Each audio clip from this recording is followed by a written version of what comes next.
Double standard. Family is uneasy when one sister dates other's ex-lover.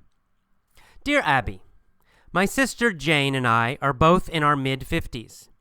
Jane has had numerous affairs over the past several years after her third divorce and was involved in an intimate relationship with a terrific man, Will, that lasted about 3 months. Jane broke up with Will several months after she decided he wasn't what she was looking for, and she's presently engaged to be married to a very nice man, Sam, and seems very happy. I dated Will several times before he and Jane became involved. We weren't intimate at that time, and we started seeing each other again over the last month. This time we have fallen in love. My problem is Jane is upset that Will and I are together and says I have betrayed her. She is worried about having her former and current lovers present at family gatherings, and our parents are also concerned. They say it's just weird. The fact that my sister was intimate with Will doesn't bother me or Will, but it sure bothers them. Abby, I have always been the good girl in the family and bowed to their pressure. But my relationship with Will is more than I could have ever imagined, and I don't want to give up my future happiness just to make my sister and my parents more comfortable. My adult children have all met and approve of Will and our relationship, but Jane and my parents won't budge. Any suggestions? Signed, Once Will in Walla Walla, Washington. Dear Once Will, perhaps it's time to stop being the good girl. Begin acting like a woman who knows what she wants and confront the double standard in your family.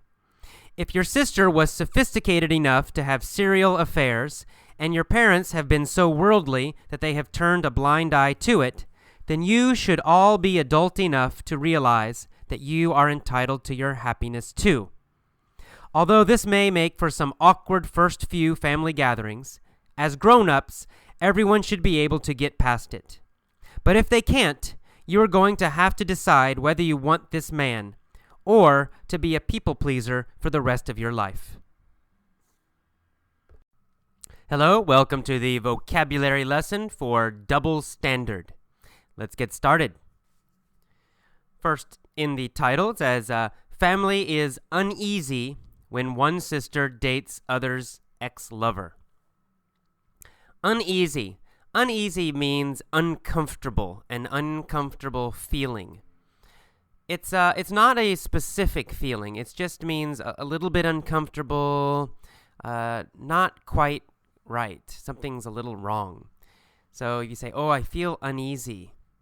It doesn't mean, it's not a strong emotion. It's kind of a weak emotion. It just means, oh, something's not right. You feel a little bit uncomfortable. Sometimes people will use this word to describe their stomach. Maybe they eat too much food. And they say, oh, my stomach feels a little uneasy. Right? It feels a little uncomfortable.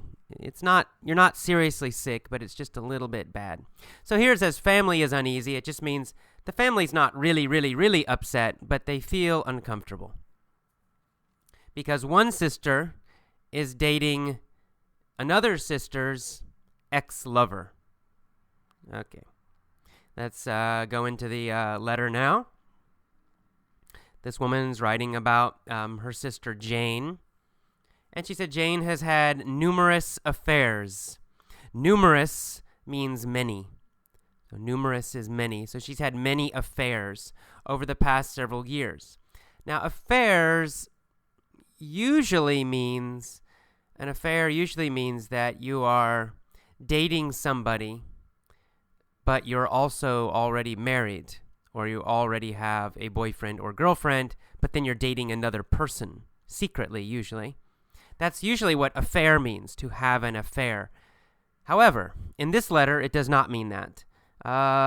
This woman's a little bit older who's writing this letter, and so affairs, what she means is just lovers. So this woman is dating other people, having boyfriends, and she's having sex with the boyfriends. So she says affairs to mean boyfriends and having sex. And, again, that's kind of a word that older people might use in this situation. I think most younger people would not use the word affair to describe that. They would just say boyfriends or dates. Okay, but anyway, moving on. And then she said that after her third divorce, her sister's third divorce, she was involved in an intimate relationship with a man named Will. Intimate relationship means a serious boyfriend or girlfriend. Intimate means close, emotionally close. So you have strong feelings for each other. An intimate relationship also has the idea that sex is involved. You're having sex with each other. But it's more than just that. Sex is involved, but also emotional connection too. So an intimate relationship with Will. So she had a close relationship with this man named Will. And it lasted about 3 months. Now, to last, when used as a verb, means to continue or to continue until.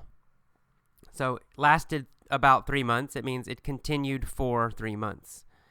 Continued until 3 months and then finished. So it gives the idea of duration, how long something happens. The movie lasted 2 hours. It means it was 2 hours long. All right, and that's the past tense. The normal form of the verb is to last. All right, and then after 3 months, they broke up. And her sister decided it wasn't what she was looking for. Wasn't what she was looking for. Or isn't what she is looking for. Or isn't what I am looking for. It means not what you want, not what she wants. So it wasn't what she was looking for. It means this man, Will, was not the kind of guy she wanted. Not the guy she wanted. Not what she was looking for. So not what you're looking for means not what you want. Okay, and that is the end of the first paragraph. Moving to the second paragraph. This woman now, the woman who's writing the letter, she started to date Will after her sister broke up with Will. Then this new woman, the one who's writing the letter, she started dating Will. And she actually said that she had dated Will in the past before her sister Jane had become involved with him. To become involved with someone means to start dating them. So you might say, I am involved with her. It means I am dating her. Or you might say, I became involved with her 2 months ago. It means you started dating her 2 months ago. So to become involved with somebody means to start dating them. Okay, and then in the next sentence she says, we weren't intimate at that time. Okay, so she's saying in the past, in the far past, her and Will were not intimate. Now, in this case, intimate, again, it does have an emotional idea of being very close emotionally, but it definitely has a sexual idea here in this situation. We weren't intimate at that time means they weren't kissing each other, they weren't having sex. It wasn't a intimate relationship, right? They were dating, but maybe just casually, not so serious in the far past. And then her sister Jane started to date Will. Then Jane and Will broke up.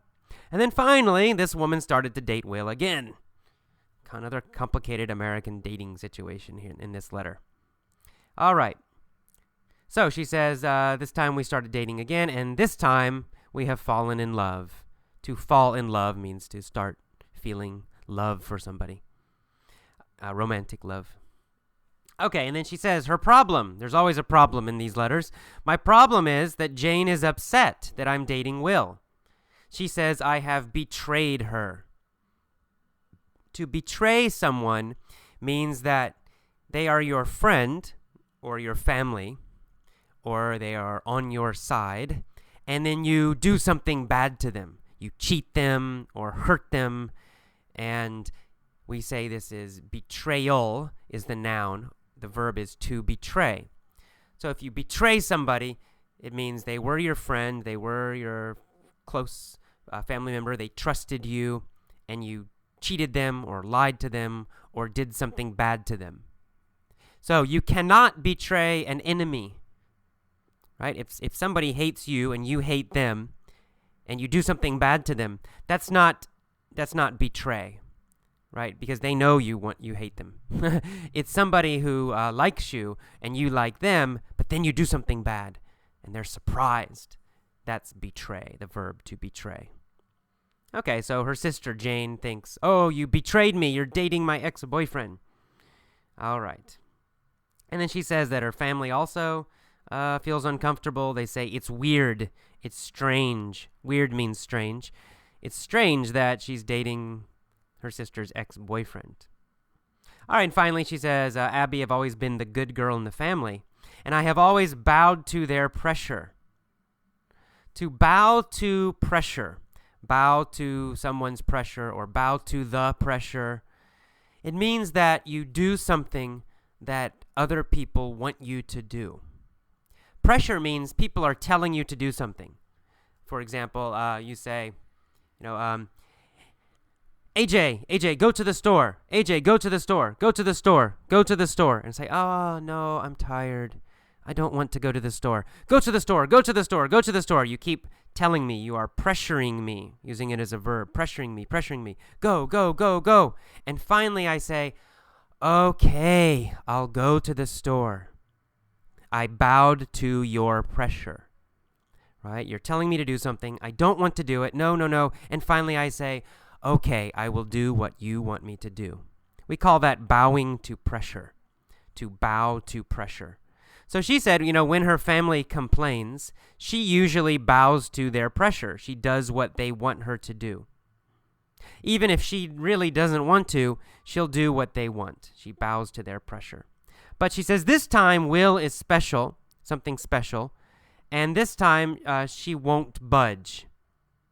And she says also that her parents and her sister won't budge. Okay, won't budge means won't move or won't change. Budge means to move. And it really means to move a little bit. To move a little bit. So let's say there's a big, big rock. A huge rock. And you're pushing it. You're trying to move it. You're pushing it. But it doesn't move. Not at all. Not 1 centimeter. Then you can say, oh, this rock won't budge. This rock won't move. Not even a little bit. So it won't move at all. But we also use budge to mean change. Like change your mind, change your opinion. So if you say, I won't budge, it means you will not change your opinion.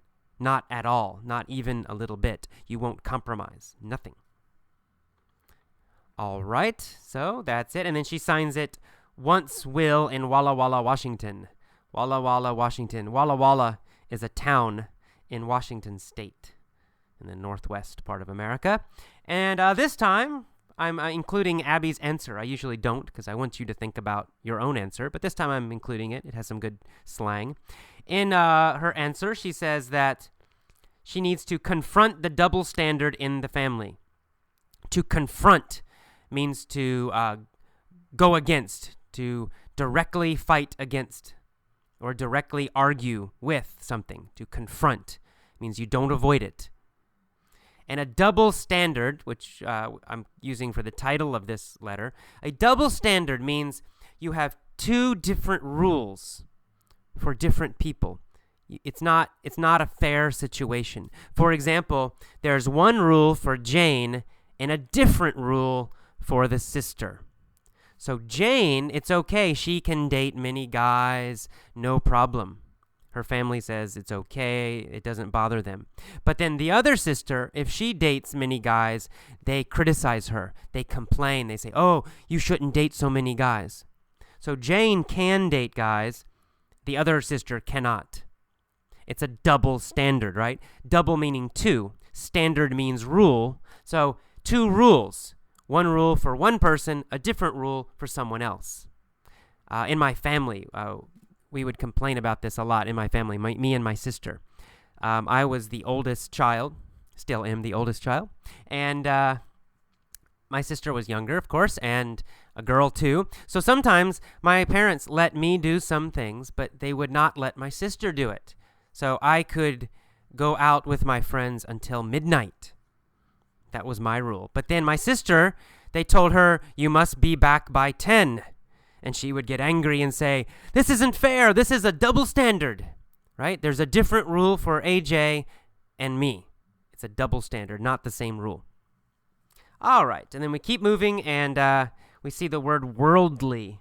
She says, your parents are worldly. Worldly means experienced. It means you have a lot of experience in the world. You know about the world. It's the opposite of naive. We had naive in an earlier lesson. So worldly is the opposite of naive. It means you have a lot of experience. You know about the real world. And then we see the phrase, turned a blind eye to. To turn a blind eye to something means you ignore it. You ignore it. You don't look at it. You don't think about it. You don't talk about it. If you turn a blind eye to something, it means, oh, you ignore it. You pretend it's not there.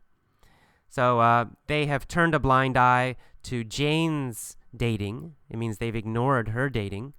So they can also do this for the new sister. All right, and then the last paragraph of the answer. She says, everyone should be able to get past it.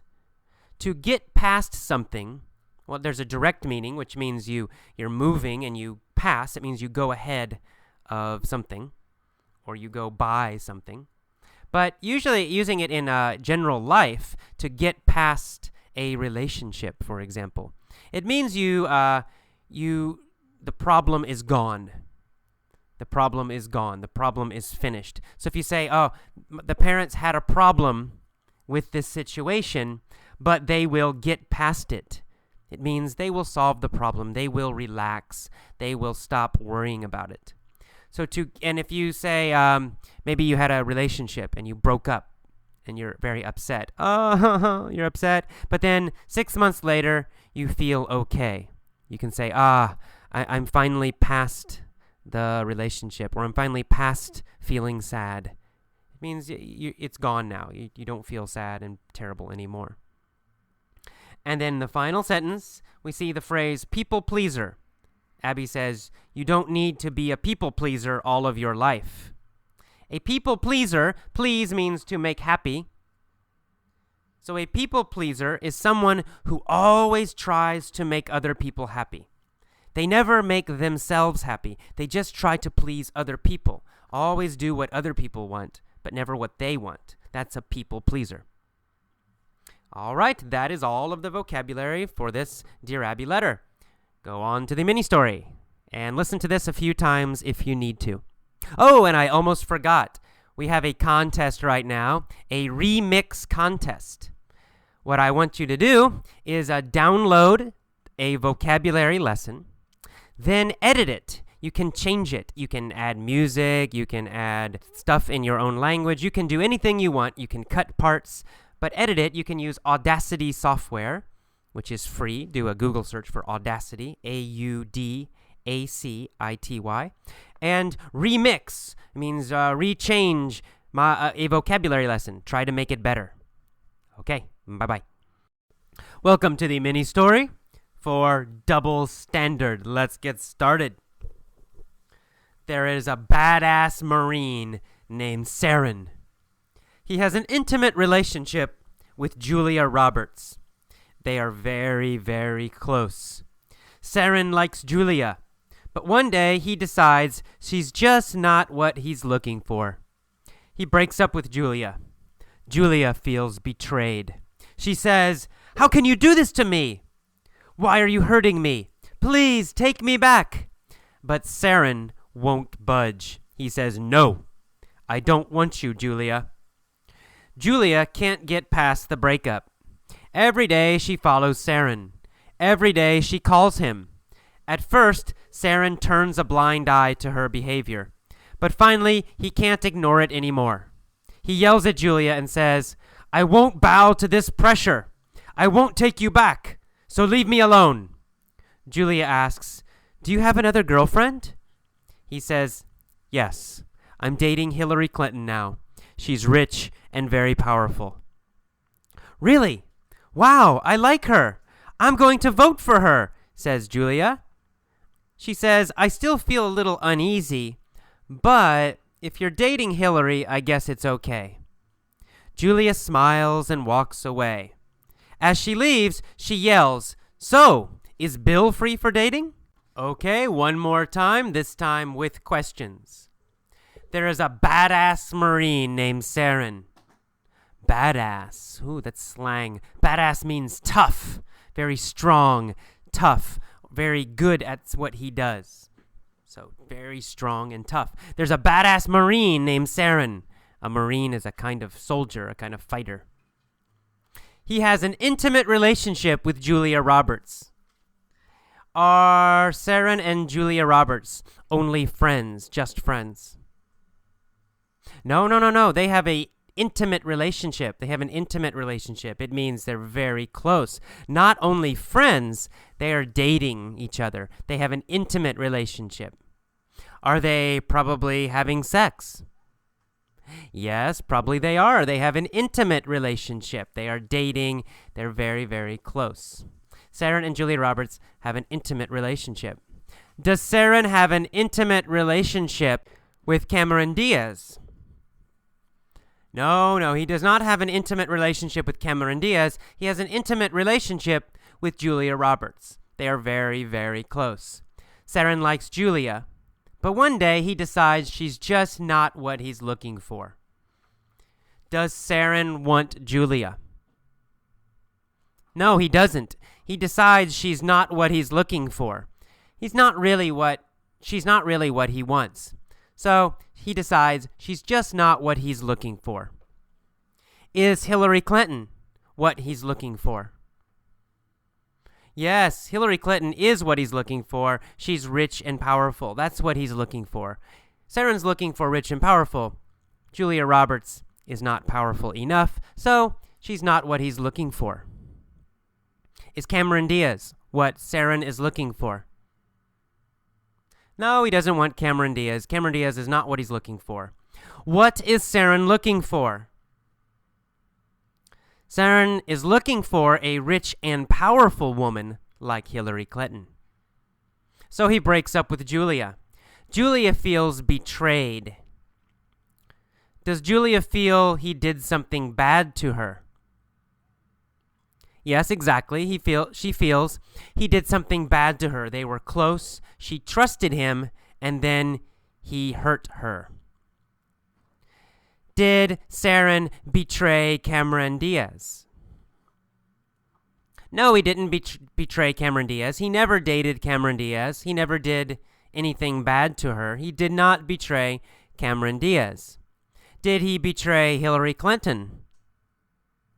No, he did not. He did not hurt Hillary Clinton. Did he betray Julia? Well, breaking up is not really betraying, but Julia feels betrayed. She feels betrayed. Betrayed is the emotion, ed, feels betrayed. But really, Saren did not betray her.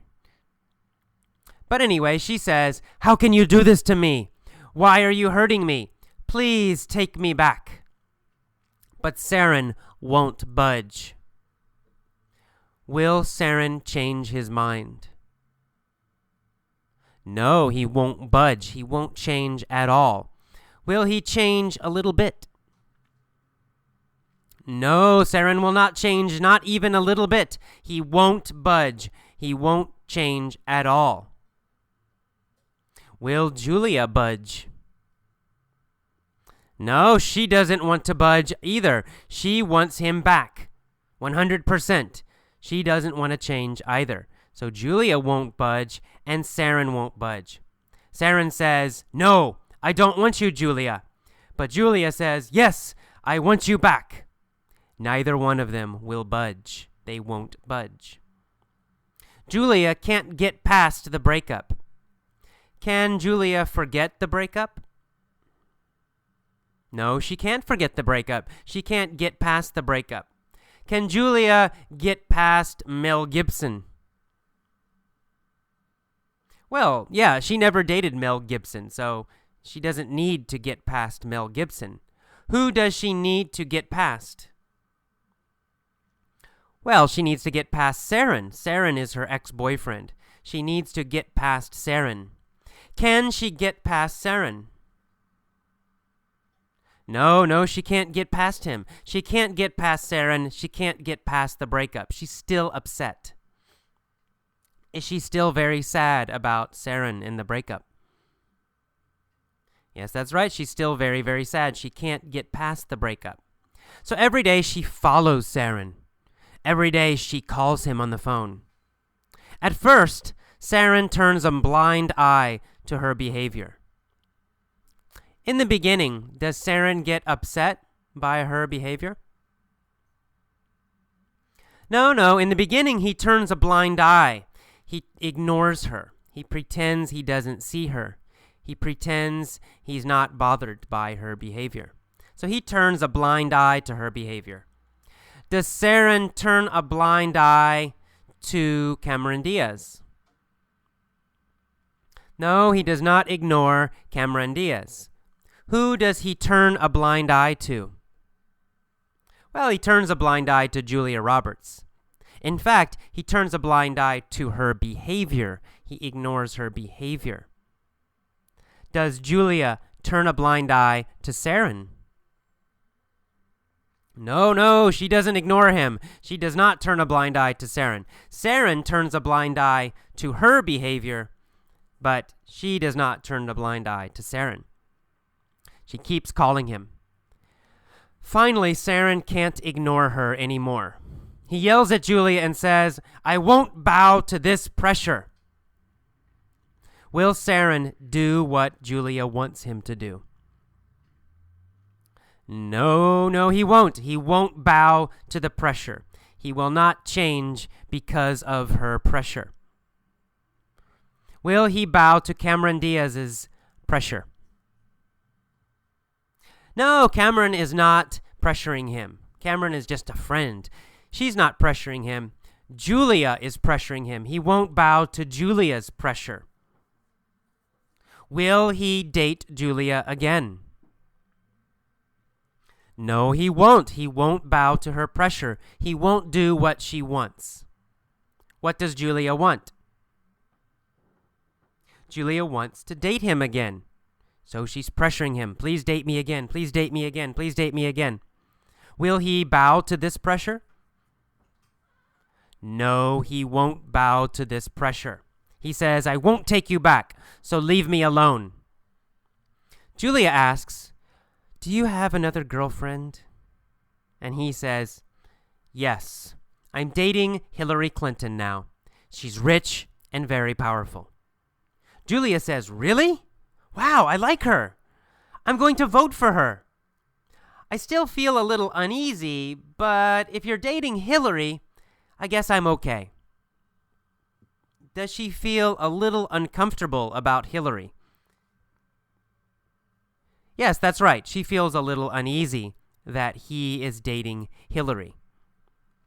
Is she very upset that Saren is dating Hillary?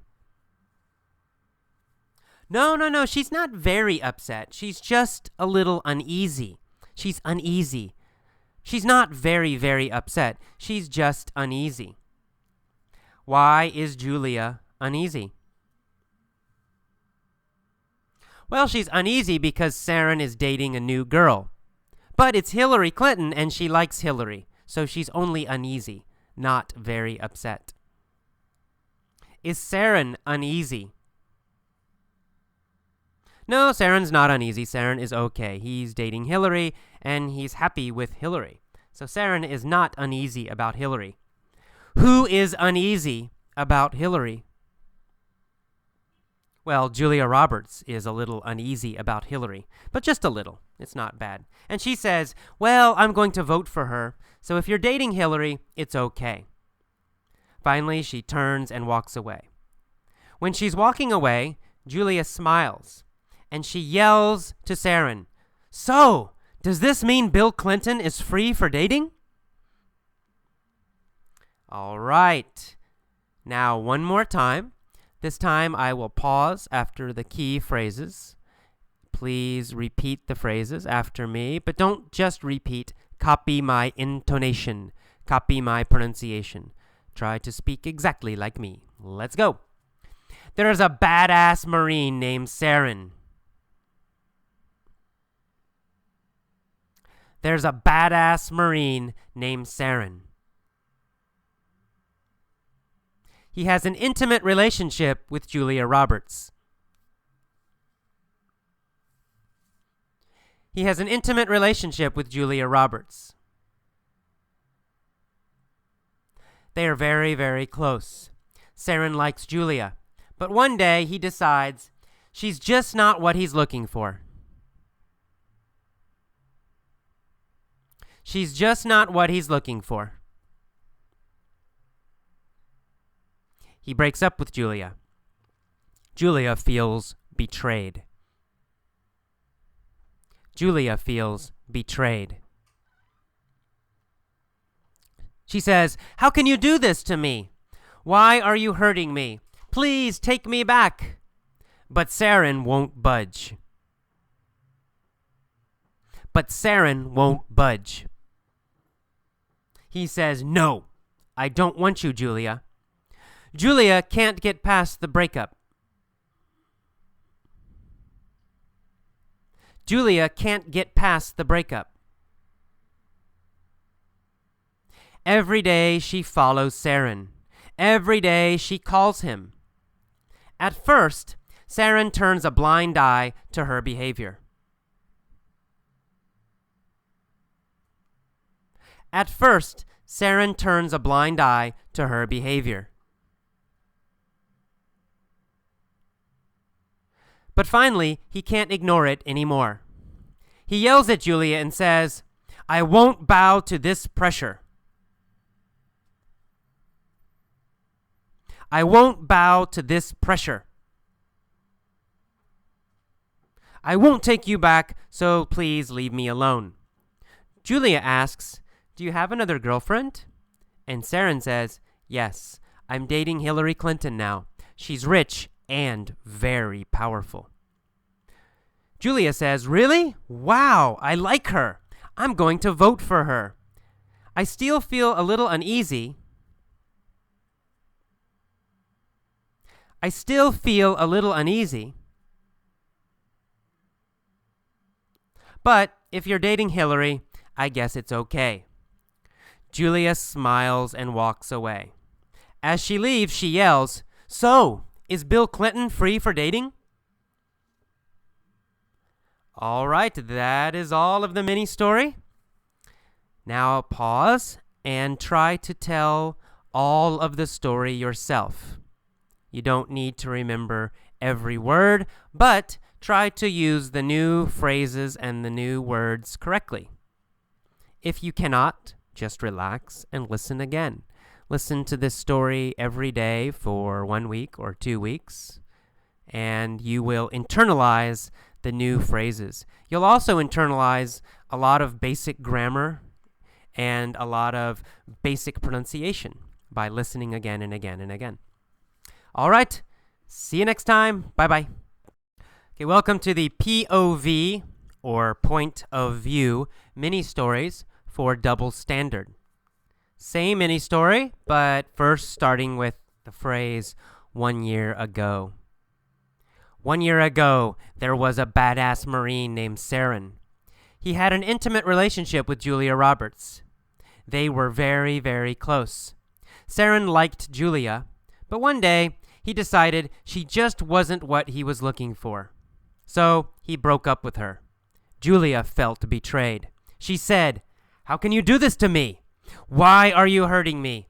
Please take me back." But Saren wouldn't budge.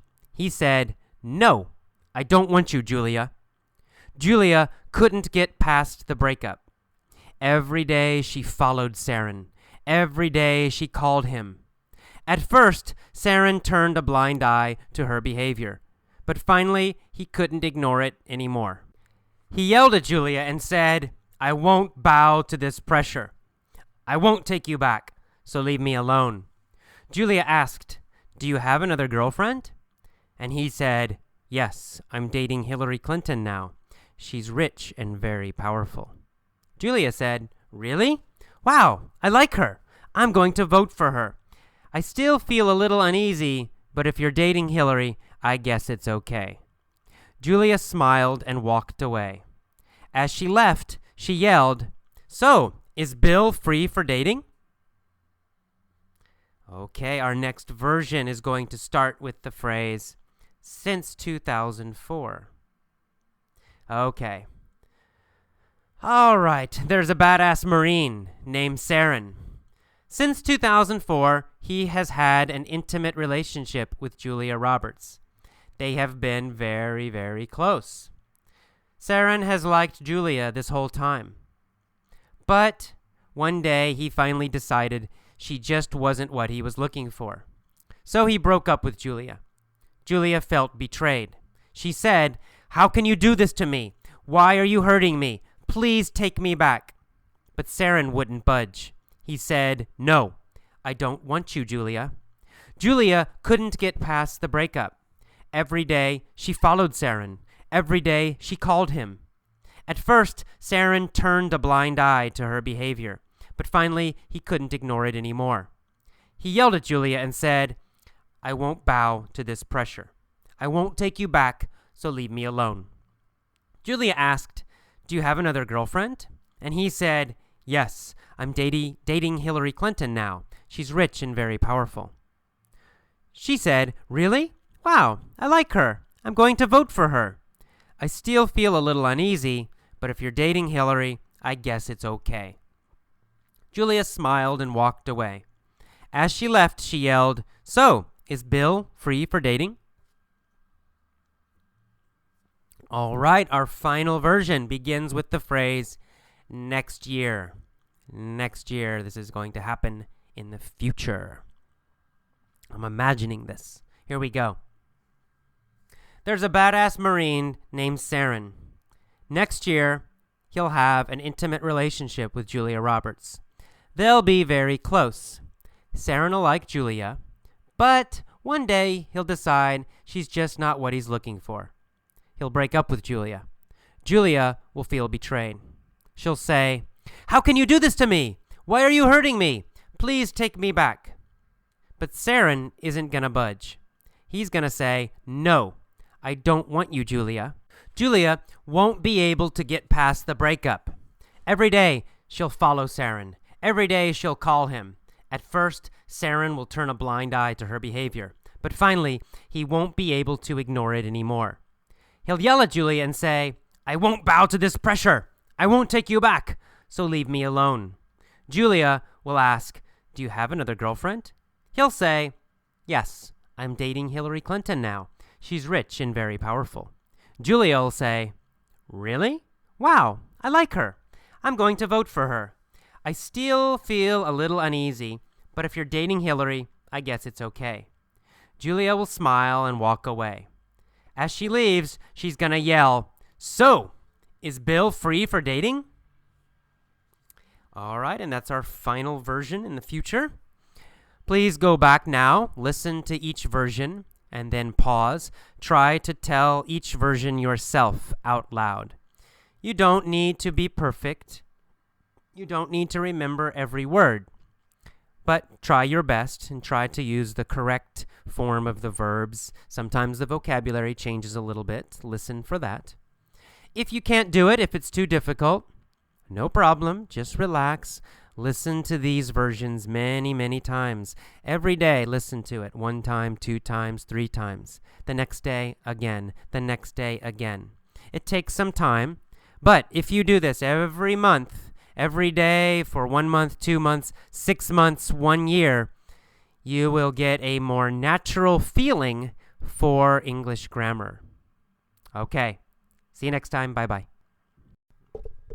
Okay, welcome to the commentary for Double Standard. Now, this letter caused some interesting discussions in my San Francisco class. And there were 2 main topics. One topic was the topic of families and individuals. And the other topic was double standards for men and women.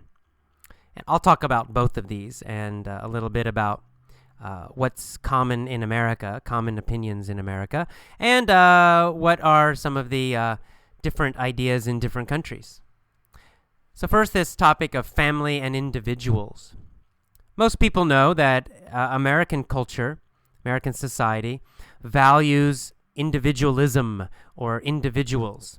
And we have an idea that adult individuals should make their own choices, and they should not worry about what other people think, even their families. And as you get older, this becomes stronger and stronger.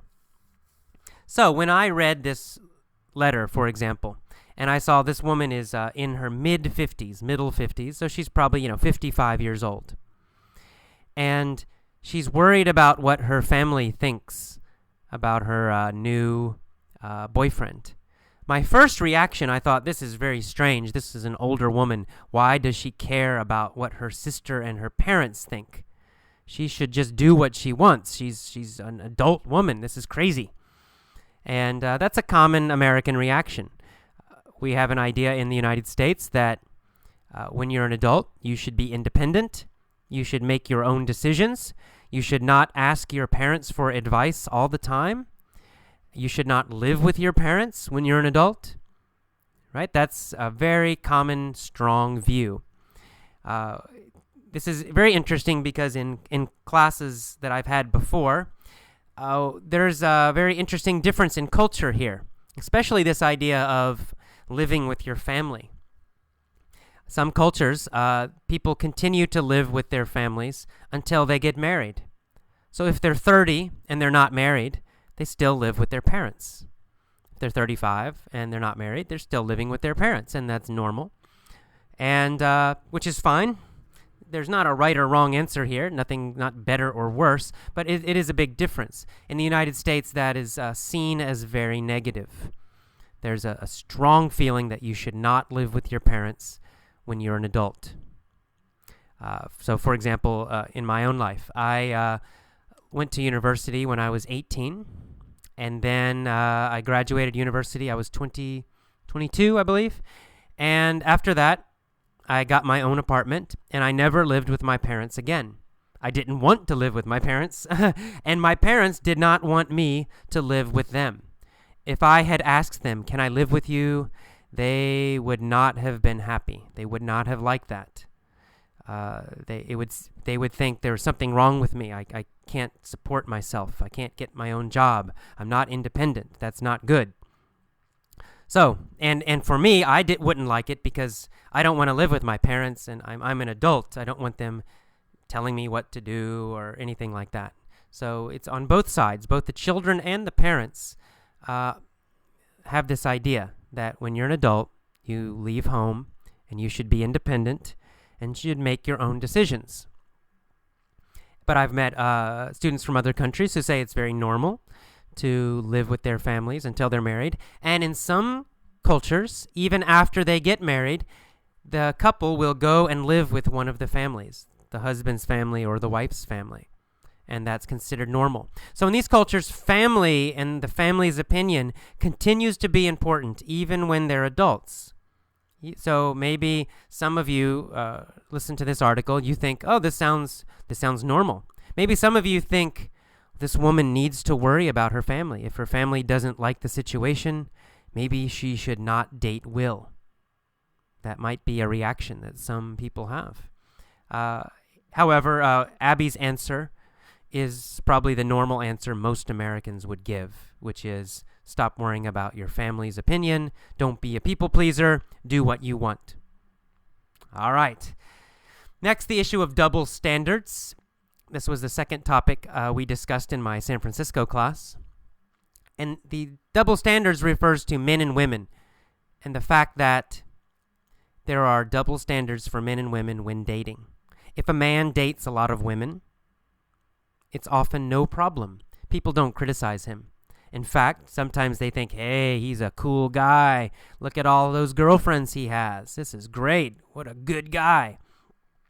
And in some cultures, this double standard is very strong, right? Men can date a lot of women, and people think it's good. On the other hand, if a woman dates a lot of men, then she's bad. She's a bad girl, and people criticize her, and people don't like it. And that's clearly a double standard, right? That's the definition of double standard. Two different rules for the same situation. If a man does something, it's okay. If a woman does it, it's not okay. And in my class, there were clear double standards for most cultures. Stronger in some countries, weaker in other countries. This double standard does exist in America. There's still a double standard between men and women when dating. However, that double standard is getting weaker and weaker. Women are getting more and more equal. It's very normal now for a woman to date lots of different guys, and it's generally not a problem. This woman is in her 50s. She's an older woman from an older generation. Maybe that's why in this letter she sounds like she's a little bit criticizing her sister Jane for dating many men. I think for younger Americans it's no problem. It's just totally normal. So this double standard is not so strong in America, getting weaker all the time.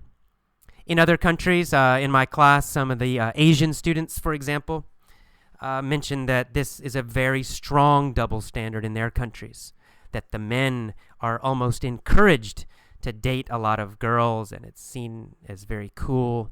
But if a woman even has sex before she's married, something's wrong with her, she's a bad girl, everybody criticizes her.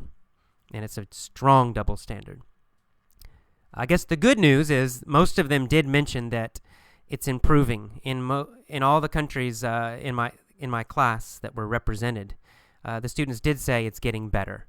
It maybe it's still bad, but the double standards are improving in most places in the world, and that's good. Well, okay, those are our topics. That's our commentary for this letter. Hope you enjoyed it. See ya for the next lesson. Bye-bye.